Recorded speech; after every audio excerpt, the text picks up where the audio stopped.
The Last Thing He Told Me by Laura Dave.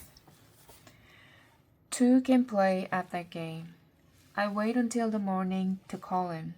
I wait until I feel calm and I'm sure I can do what I need to do. I gather all my notes and throw on a sundress. I close the door to the hotel room quietly, careful not to wake Bailey. Then I head downstairs through the bustling lobby and go outside where I can walk along the street, where I can control better what he hears in the background. It is still quiet out, the lake placid and peaceful. Even with the morning rush, commuters on their way over the Congress Street Bridge heading into their offices, their children's schools, on their way to start their blessedly normal days. I reach into my pocket and pull out the napkin from Fred's, Grady's cell phone number underlined twice. I turn on my cell phone, pressing *67 first before I tap in the number, hoping this will help block my call a little bit longer. If he's so inclined to unblock it, if he's so inclined to try and figure out where I am. "This is Grady," he says when he picks up. I brace myself to lie. This is, after all, what there is left to do. "It's Hannah," I say. "I heard from Owen." This instead of hello. "When?" Grady says. Late last night, around 2 a.m. He said he couldn't talk in case someone was listening to the call, tracking him. He called from a payphone or something. It came up as a blocked number and he was talking fast. He wanted to know if I was okay, if Bailey was okay, and he was adamant that he didn't have any part in what was going on at the shop. He said he had a feeling Ava was up to something, but he didn't know the depth of it. I can hear Grady on the other end of the phone rustling around. Maybe he's looking for a notepad, something on which to write down the clues he seemed to think I'm going to give him. "Tell me what he said exactly," he says. "He said it wasn't safe for him to stay on the phone, but that I should call you. I say that you tell me the truth." The rustling stops. "The truth? About what?" "I don't know, Grady." Owen made it sound like you know how to answer that. Grady pauses. "It's early in California," he says. "What are you doing up so early?" "Would you be able to go back to sleep if your husband called you at 2 a.m. and told you he was in trouble?" I'm a pretty good sleeper, so," he says. "I need to know what's going on, Grady. What's really going on here?" I say. "Why does a U.S. Marshal based in Austin, Texas, come all the way to San Francisco seeking out someone who isn't a suspect? And I need to know why you're lying to me about Owen calling you when he obviously did not. Why are there no records of Owen Michaels before he got to Sausalito?" I say. "Who told you that?" he said. "A friend." "A friend? You're getting some faulty information from your friend," he says. "I don't know," I say. "Okay, well, did you remind your friend that one of the primary functions of the shop's new software is to alter your online history? That it helps you erase a trail you don't want to leave, correct? No online trail as to who you are. That includes online databases to universities, housing records. I know how the software works. So why hasn't it occurred to you that if anyone expunged Owen's record, it might have been the one man who has the capability to do so?" Owen. He was saying Owen made a trail to his past run cold. Why would he do that? I say. "Maybe he was testing out his software," he says. "I don't know. I'm just saying you're making up quite an elaborate story when there are a variety of explanations as to what your friend did or didn't find out about Owen's past." He's trying to throw me off balance. I won't let him. I won't let him to try to control this narrative for his own agenda, which is feeling increasingly suspicious. What did he do, Grady, before all of this? Before the shop? Why did he change his identity? Why did he change his name?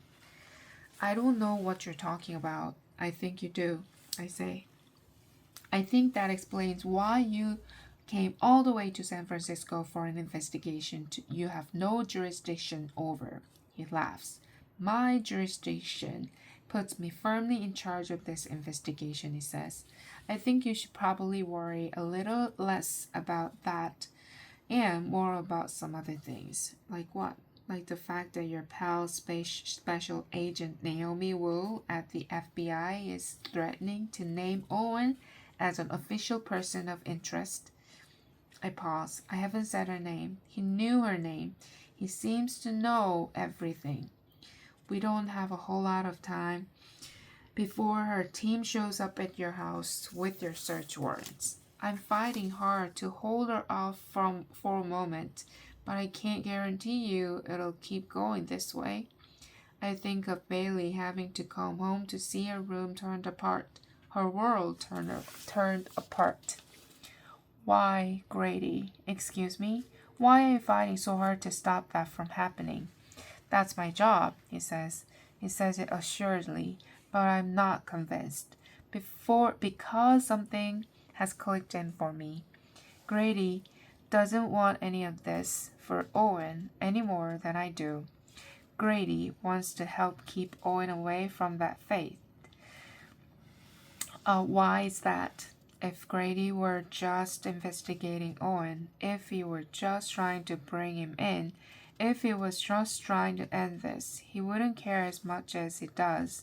But something else is going on here, something far more nefarious than Owen being implicated in simple fraud.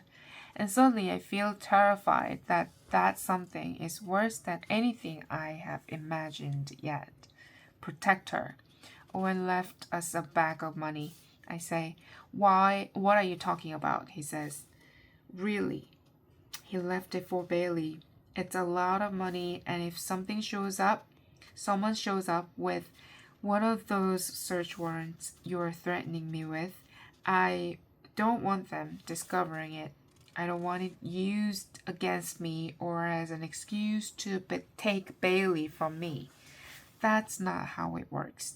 I'm still new how this works, so in the meantime, I'm telling you about the money. I say, it's under my kitchen sink. I don't want anything to do with it. He's quiet. Well, I appreciate that. It's better that I take it than that they find it, he says.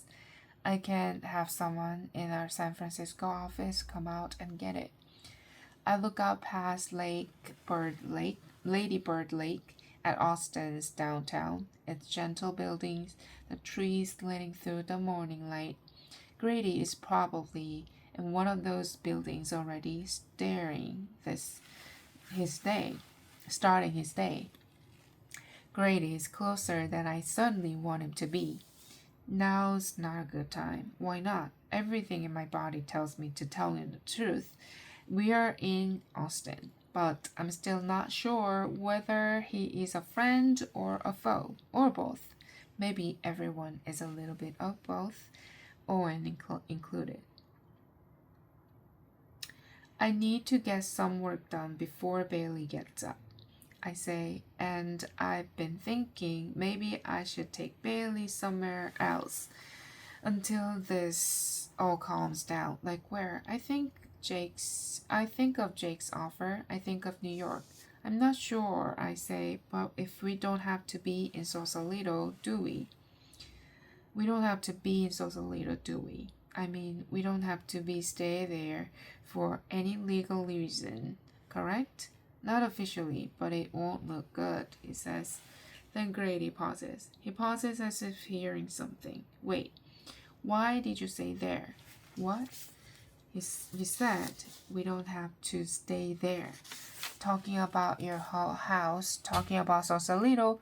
If you were home, you would have said here. We don't have to stay here. I don't say anything. Hannah, I'm sending one of my colleagues over to check on you, he says. I'll put on some coffee, I say.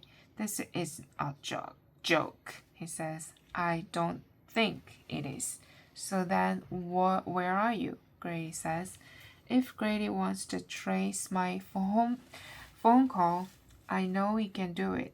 For all I know, he's already trying to do it. I look out at Grady's hometown, wondering what it's been for my husband. Where are you worried I'll be, Grady? I say. Then, before he can answer, I hang up the phone.